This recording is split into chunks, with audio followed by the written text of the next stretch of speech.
1절부터 8절까지. 사도행전 10장 1절부터 8절까지.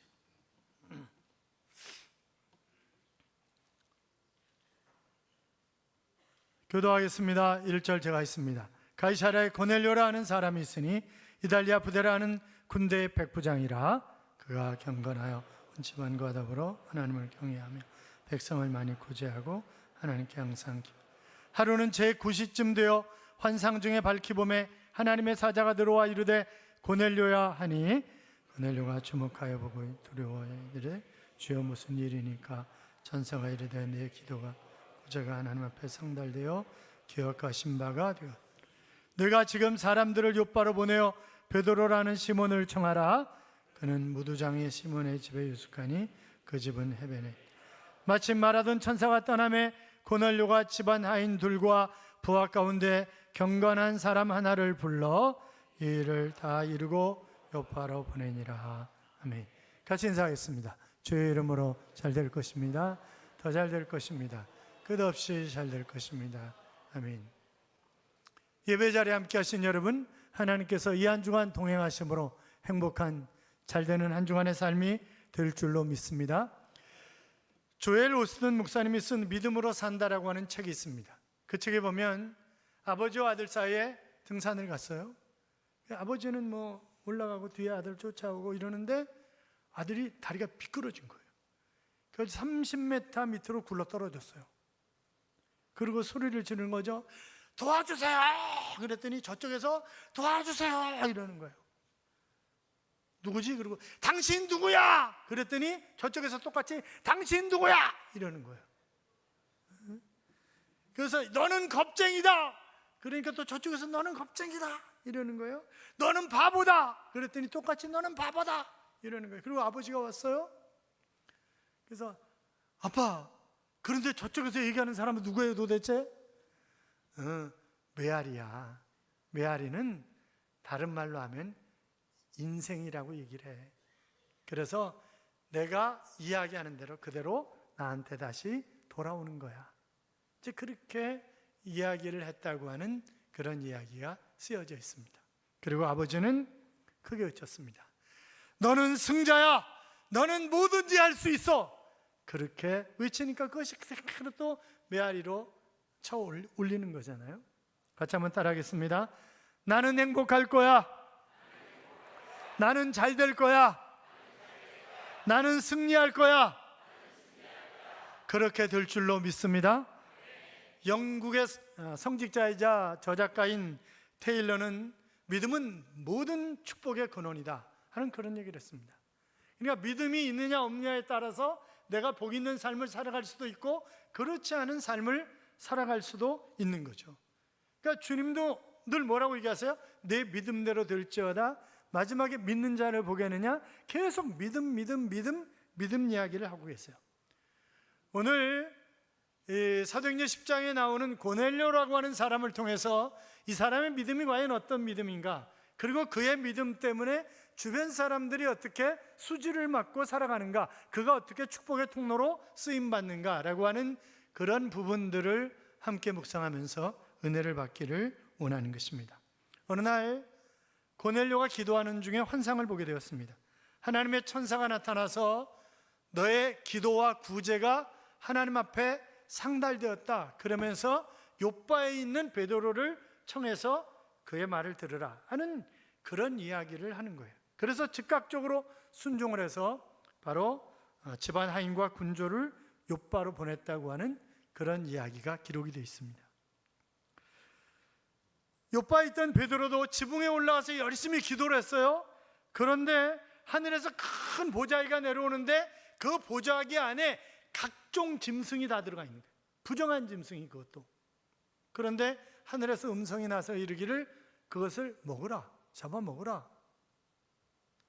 저는 지금까지 부정한 것을 먹어본 적이 없습니다. 저는 못 먹습니다. 그랬더니 다시 음성이 들려오기를 내가 깨끗하다 했는데, 내가 깨끗하게 했는데 내가 속되다고 하지 말라. 그렇게 말씀을 하십니다. 그것도 3번씩이나 연거푸 하나님이 그것을 보여주시는 것입니다. 그때 마침 고넬료가 보낸 사람들이 도착을 했어요. 그러면서 그들을 만나서 이야기를 하면서 하나님이 이 이야기를 하신 거구나. 왜냐하면 이 고넬료가 이방인이잖아요. 그러니까 이 이야기를 지금 하고 계시는구나 라고 하는 것을 깨닫게 되었고, 저들을 따라가라 라고 하는 음성을 듣고 결국 가이사랴에 있는 이 고넬료의 집에 베드로가 오게 되는 것입니다. 고넬료는 가족과 친척, 친구들을 다 불러 모아놓고 예배드릴 준비를 하는 거예요. 그러다가 베드로가 딱 나타나니까 얼른 엎드려서 절을 합니다. 여러분, 이것이 그냥 일반적으로 절하는 거가 아니에요. 지금 로마 장교가 절을 할 때는 로마 황제나 아니면 신을 제외하고 그 어떤 누구에게도 엎드려서 절할 수 없게 돼 있어요. 그런데 무명의 예수 믿는 한 사람에게 엎드려서 절을 했다. 이건 자기 생명 내놓는 일이에요. 그냥 우리가 편하게 엎드려 절을 했고 이렇게 그냥 읽지만 사실은 그것이 생명을 내놓는 그런 일이었습니다.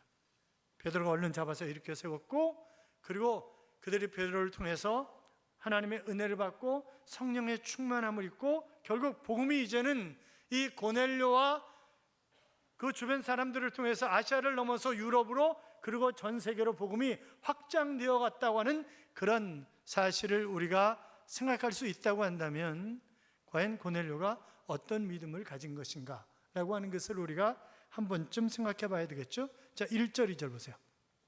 같이 읽어요. 가이사랴에 고넬료라는 사람이 있으니 이달리아 부데라는 군대의 백부장이라. 그가 경건하여 온 집안과 더불어 하나님을 경외하며 백성을 많이 구제하고 하나님께 항상 기도하더니. 지금 이 고넬료라고 하는 사람이 가지고 있는 네 가지 특징을 얘기했어요. 첫째는 경건했다, 둘째는 하나님을 경외했다, 셋째는 구제하는 사람이었다, 넷째는 하나님 앞에 항상 기도하는 사람이었다. 그 네 가지로 요약을 하고 있습니다. 그리고 22절에 보면 백부장 고넬료는 의인이요 하나님을 경외하는 사람이라 유대 온 족속이 칭찬하더니 그랬습니다. 자, 지금 당시 로마가 지배하는 사회잖아요. 그러면 백부장이면 자기 부하가 100명쯤 되는 거예요. 그러니까 우리로 얘기하면 중대장쯤 되는 거잖아요. 김배모 장로님, 계엄령이 발표되면 중대장은 지역에 어느 정도 되는 거예요? 지역사령관?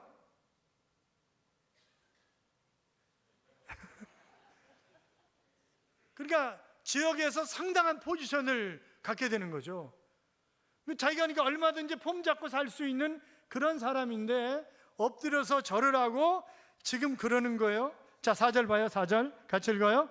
고넬료가 주목하여 보고 두려워하여 이르되 주여 무슨 일이니까? 천사가 이르되 내 기도와 구제가 하나님 앞에 상달되어 기억하신 바가 되었으니. 자, 하나님 앞에 상달이 되었다. 하나님이 기억하셨다. 여러분 생각해 보세요. 내가 하나님 앞에 섰을 때 하나님이 나의 어떤 일을 기억해 주실까? 내가 정말 하나님 앞에 내놓을 수 있는 일이 무엇이 있을까? 히스기야도 그가 이사야 선지자가 와가지고 당신 죽는다 곧 그렇게 전했을 때 그가 벽을 향해서 기도하잖아요. 하나님, 제가 한 일을 좀 봐주십시오. 제가 하나님 앞에 한 일을 좀 봐주십시오. 이렇게 기도하잖아요. 그러니까 우리가 하나님이 인정하실 만한 그런 일을 한 것이, 내가 딱 내놓을 때 하나님 저 이렇게 살았잖아요. 하나님 저 이렇게 기도했잖아요.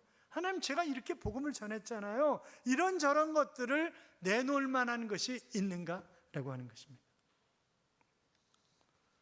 하나님을 향한 믿음과 이웃을 향한 사랑, 그래서 그것이 하나님 앞에 상달이 되었던 고넬료와 같은 그런 삶이 우리 모두의 삶이 될 수 있기를 주님의 이름으로 축원합니다.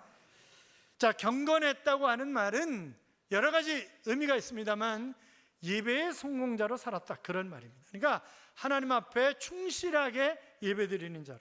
여러분, 경건한 삶을 원하십니까? 그러면 내가 예배에 성공할 수 있어야 합니다. 또 하나님을 경외했다라고 하는 말은 하나님의 말씀대로 살았다고 하는 그런 의미입니다. 그는 하나님의 말씀을 두려워했고 그 말씀이 나에게 주신 명령으로 받아들였고, 그래서 늘 말씀대로 살려고 애썼고 감사했고 기뻐하고 순종하고 사랑하면서 하나님의 말씀대로 살아간 사람 고넬료, 그렇게 얘기할 수 있습니다. 그가 하나님을 경외했다고 하는 말은 또 다른 의미에서 모든 것을 하나님 앞에 순종하는 마음으로 헌신했다. 이제 그런 의미로 우리가 해석할 수 있는데, 그냥 우리식으로 편하게 얘기하면 돈 벌 때도 하나님 기뻐하시는 방법으로 돈을 벌었고, 돈을 쓸 때에도 하나님의 뜻을 따라 그분의 기뻐하시는 그런 곳에 내가 아름답게 사용했다. 뭐 이렇게 얘기할 수 있을 거예요. 백성을 많이 구제했다고 하는 말은 결국 헐벗고 굶주린 사람들을 도와주고 선행을 많이 베풀었다는 거예요. 여러분, 정복한 나라의 장교가 쉽지 않습니다. 그렇잖아요. 쉽지 않아요. 그리고 늘 하나님 앞에 기도하는 거예요. 그러다 걸리면 어떻게 되는데요? 그렇잖아요. 항상 기도하던 백부장 고넬료에게 놀라운 환상의 체험과 성령 충만함을 받는 그런 역사가 일어난 것입니다. 시편 145편 18절 이하에 보면 여호와께서 자기에게 간구하는 모든 자, 곧 진실하게 간구하는 모든 자에게 가까이 하시는도다. 저는 자기를 경외하는 자의 소원을 이루시며 또 저희의 부르짖음을 들으시는도다 그랬습니다. 자, 그러니까 항상 기도하는 사람 그에게 가까이 하시고 그의 소원을 들어주시고 부르짖음을 듣고 구원하시고, 그러니까 구약에 구원하신다는 것은 어려운 상황 가운데 있는 데서 건져낸다라고 하는 그런 말이니까 어떻든 하나님이 함께 하셔서 힘들고 어렵지 않도록 하시겠다, 이제 그런 얘기잖아요. 여기 소원을 들어주신다라고 하는 그런 이야기를 했습니다. 사랑하는 여러분, 우리가 진실된 마음으로 하나님 앞에 기도하고 하나님과 동행하는 삶을 살아갈 때 그분이 우리의 기도에 응답하시고 능력을 주시고 죄악을 물리쳐 주시고 영광을 돌리게 하시고 형통하고 창대하고 잘 되는 그런 복이 넘쳐나는 것입니다. 그분이 나를 보호하시는 것입니다.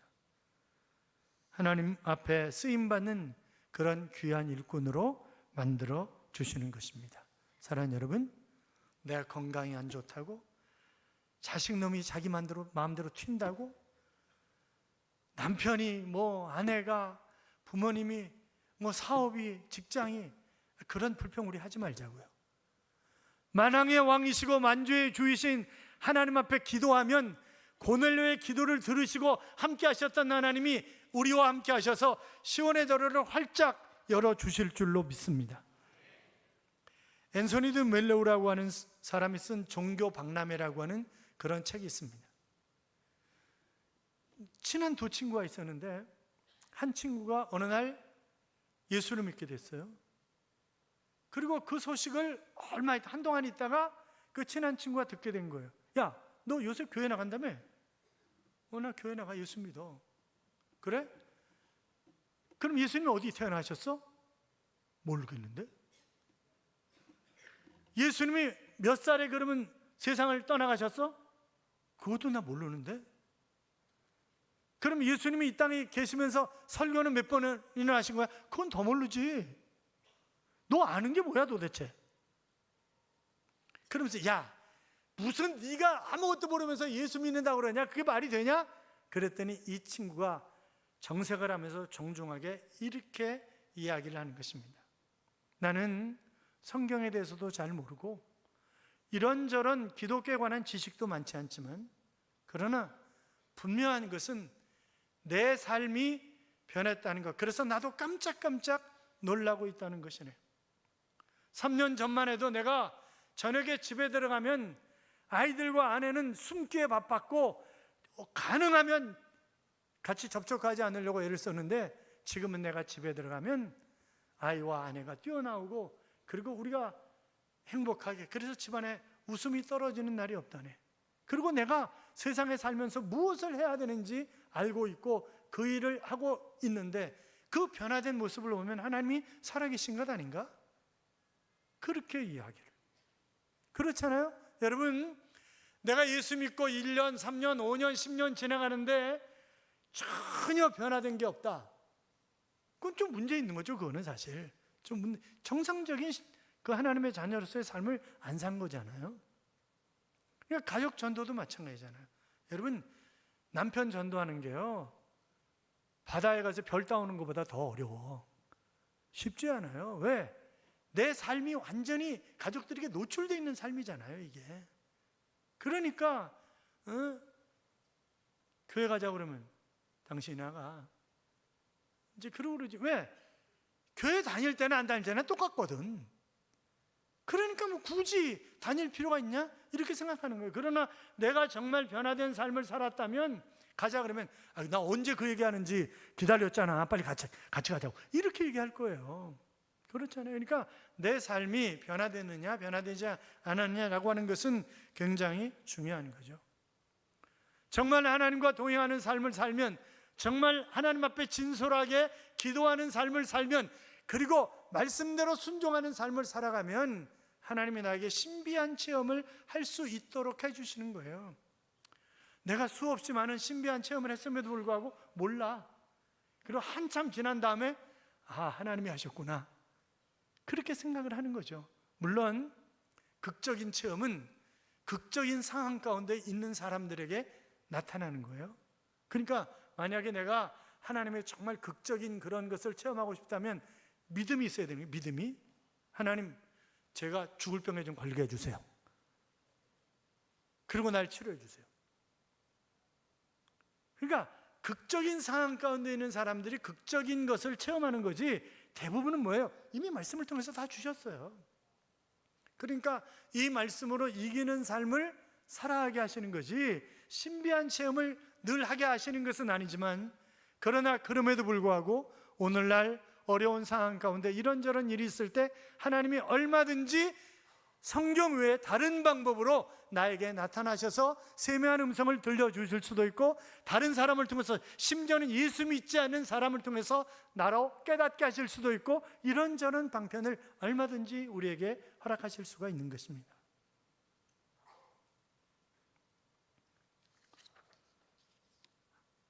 5절 보세요.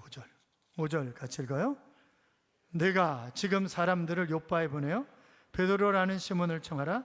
그는 무두장이 시몬의 집에 유숙하니 그 집은 해변에 있다. 지금 어디에 있는지까지를 가르쳐주고 있어요. 그렇죠? 어디에 있는지까지를. 여기 무두장이라고 하는 말은 그냥 우리가 쉽게 표현하면 모피 가운데 뭐 진도 모피, 대동 모피 이런 거 있잖아요. 그러니까 모피의 털과 기름을 뽑고 가죽을 부드럽게 만드는 일을 하는 사람을 무두장이라고 얘기하는 거예요.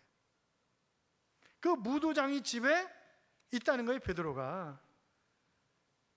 그래서 고넬료는 사람을 보냈고 베드로를 모셔왔고, 그런데 고넬료는 혼자 베드로를 맞지 않았습니다. 24절 보면, 자 24절 같이 읽어요. 이튿날 가이사랴에 들어가니 고넬료가 그의 친척과 가까운 친구들을 모아 기다리더니, 자 33절 봐요. 내가 곧 당신에게 사람을 보내었는데 오셨으니 잘하였나이다. 이제 우리는 주께서 당신에게 명하신 모든 것을 듣고자 하여 다 하나님 앞에 있나이다. 자, 혼자 있지 않았어요? 자, 지금 그러면 이 고넬료와 고넬료의 가족들, 친지들, 친구들, 그들이 지금 누구 앞에 있는 거예요? 베드로 앞에 있는 거예요. 그런데 뭐라고 얘기해요? 다 하나님 앞에 있나이다, 이렇게 얘기해요. 다 하나님 앞에 있나이다. 그러니까 지금 고넬료는 적어도 지금 베드로가 하는 이야기를 하나님이 하시는 말씀으로 그는 받겠다고 하는 그런 자세가 준비되어 있는 거예요. 그러니까 여러분이 교회 안에 들어올 때 내가 하나님 앞에 예배를 드린다, 내가 하나님의 말씀을 듣는다 라고 하는 그런 믿음이 있어야지, 그냥 골라서 듣고 저거는 아니야, 저거는 내 경험과 지식으로 맞지 않아, 성경이 다 과학적은 아니잖아, 그렇게 받아들이면 그러면 안 되는 거죠. 이게 하나님의 말씀으로 받으시기를 주님의 이름으로 축원합니다. 자, 베드로가 고넬료 집에서 이렇게 선포합니다. 34절 35절 봐요. 베드로가 입을 열어 말하되 내가 참으로 하나님은 사람의 외모를 보지 아니하시고 각 나라 중 하나님을 경외하며 의를 행하는 사람은 다 받으시는 줄 깨달았다. 여러분 보세요. 바울이 이방인을 위한 사도라고 한다면 베드로는요, 유대인을 위한 사도예요. 그는 절대 이방인들하고 밥도 안 먹어요. 그랬다가 어느 날 이방인하고 밥 먹는데 저쪽에 보니까 바울이 오잖아요. 그러니까 놀래가지고 얼른 입 찢고 아주 안 먹은 척, 안 어울린 척 이러다가 사도 바울한테 된통 당하잖아요. 그러니까 그 정도로 그는 철저하게 유대주의자예요.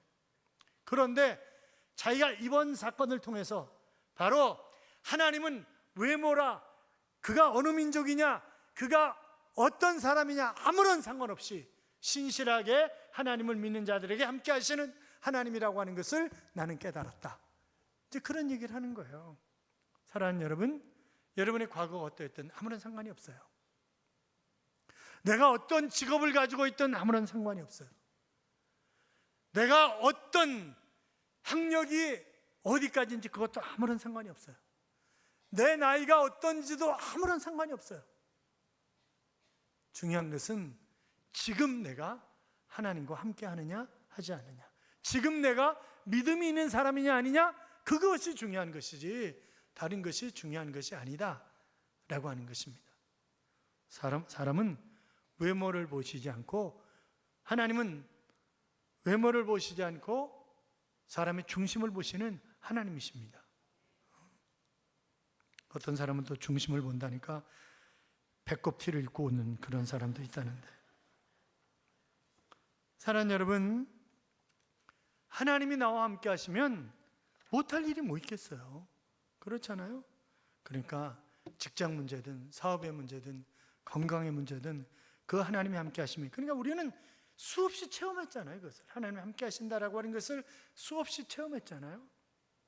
체면 때문에 교회 나오시는 분들이 있어요. 가정의 평화를 위해서 마누라 때문에 어쩔 수 없이 교회 나오고, 부모 때문에 어쩔 수 없이 교회 나오는 사람도 있어요. 한번 손 들어보실래요? 없어요? 그런 분? 그런 사람도 있어요. 그런데 힘들어 신앙생활 하기 그러면 진짜 그렇잖아요. 비 오면 그냥 집에 누워있고 싶지, 더워도 그렇고 그렇잖아요. 이런저런 것들이 나를 정말 힘들게 해요. 그러니까 내가 하나님을 만나지 못하면 나는 진짜 힘든 거예요. 그러다가 천국 문 앞에 딱 갔는데 난 너 모르는데 이러면 뭐 되는 거예요 그때는. 그렇잖아요. 너희가 전심으로 나를 찾고 찾으면 나를 만나리라, 그렇게 말씀하셨는데 아직까지 하나님을 만나지 못했다고 한다면 하나님 앞에 진솔하게 나를 만나달라고 기도해 보세요. 그 하나님이 세미한 음성 가운데 나를 찾아오실 것입니다. 그래야지 신앙생활이 재미있지. 지금 이 고넬료 때문에요, 고넬료와 함께한 그 가족들, 친구들, 친지들 다 수지 맞은 거 아니에요? 이 사람들이 다 구원받았다 그랬어요. 그러니까 놀라운 성령 역사를 체험하고 그리고 구원받은 하나님의 자녀가 된, 그것보다 더 큰 복이 어디 있겠어요? 브라질의 국가대표 축구 선수로서 브라질을 3차례 월드컵 우승으로 이끈 펠레라고 하는 사람을 우리는 잘 알고 있습니다. 이름이 너무 길죠. 그 사람은 이름 외우는 사람은 아무도 없을 것 같아요. 너무 길어가지고. 검은 진주라고 하는 그런 별명이 펠레라고 하는 이름인데, 그런데 그가 생애 1300골 이상을 넣은 거예요. 아니 동네 축구 말고 그냥 국가대표 뭐 이런 그런 경기에서만 1300골 이상을 넣은 거예요, 이 사람이 축구에서. 그런데 근시야. 앞에만 보이고 안 보여. 나머지 안 보이는 거예요. 그런데 1300골 이상을 넣었다? 이해가 안 되잖아요. 그래서 기자가 물었답니다. 아니 그 눈을 가지고 어떻게 그렇게 많은 골을 넣으셨어요? 그랬더니 그가 하는 말이, 나는 근시 때문에 지장을 받은 일이 단 한 번도 없습니다. 내게는 말초적 감각, 즉 감각적 시력을 가지고 있는데 그것이 발달되었기 때문에, 아니 그게 뭔데요? 그랬더니 그거는 바로 자신감입니다. 자신감을 가지면 공이 산처럼 크게 보이기 때문에 아무렇게나 차도 들어갑니다. 그렇게 얘기를 하더라는 거죠. 자신감. 여러분, 성경은 할 수 있거든요. 무슨 말이냐? 믿는 자에게는 능치 못할 일이 없느니라, 그렇게 말씀하셨습니다. 같이 따라요. 내게 능력 주시는 자 안에서 내가 모든 것을 할 수 있다. 믿으십니까? 할 수 있어요, 다. 그러니까 식구가 너무 아파. 그러면 붙잡고 기도를 해. 행복하게. 내가 믿음 있는 기도를 드리면 하나님 그를 이렇게 세우세요. 그러니까 이렇게 세워진 사람들 많이 있잖아요, 지금. 그러니까 내가 정말 쌍방이 믿음이 있어야 되는 거예요, 되게. 그런데 이 사람은 전혀 모르고 뭐 안 되는 사람이에요. 그러면 나라도 정말 하나님 앞에 진솔하게 기도하면 하나님이 나의 기도를 들으시고 응답하시는 하나님. 시편 126편 5절 이하에 보면 눈물을 흘리며 씨를 뿌리는 자는 기쁨으로 거두리로다. 울며 씨를 뿌리러 나가는 자는 반드시 기쁨으로 그 곡식단을 가지고 돌아오리로다. 그렇게 말씀하셨습니다. 그러니까 눈물로 씨를 뿌려보세요. 믿음의 씨를 뿌리면 반드시 거두는 날을 우리에게 주실 줄로 믿습니다. 이 사도행전 10장이 복음이 세계화되어가는 아주 중요한 장이에요. 그런데 그런 일이 어떻게 일어날 수 있었느냐? 첫째는 고넬료의 기도와 구제가 있었기 때문이고, 둘째는 베드로의 기도와 순종이 있었기 때문이고, 셋째는 바로 고넬료의 열성과 겸손이 있었기 때문이고, 넷째는 베드로의 깨달음과 복음 전파가 있었기 때문에 가능했다. 그렇게 이야기할 수 있다고 한다면, 사랑하는 여러분, 우리도 기도하고 열심히 구제하고 순종하고 열정을 가지고 겸손하게 행함으로 고넬료에게 주셨던 축복의 통로의 삶을 우리도 살아, 우리 때문에 우리 주변이 전부 복 있는 삶을 살아갈 수 있기를 주님의 이름으로 축복합니다. 이런 찬양이 있죠? 나의 영혼이 주 찬양합니다. 주를 기뻐 노래합니다. 미천한 나를 들어 큰일 행하시니 주님의 이름 거룩합니다. 주의 은혜라, 주의 은혜라. 연약한 나를 세워 영광 보게 하시니 말로 할 수 없도다. 놀라운 사랑 나 순종하리라. 주의 뜻대로 주의 자비로 날 감싸주시니 모든 두려움 사라지네 라고 하는 그런 찬양입니다. 사랑하는 여러분, 우리는 지금까지 주님의 은혜로 살아왔습니다. 앞으로도 주님의 은혜로 살아갈 것입니다. 그분이 동의하는 삶을 우리는 열심히 기도하면 됩니다. 그분과 동의하는 삶을 살아가면 됩니다.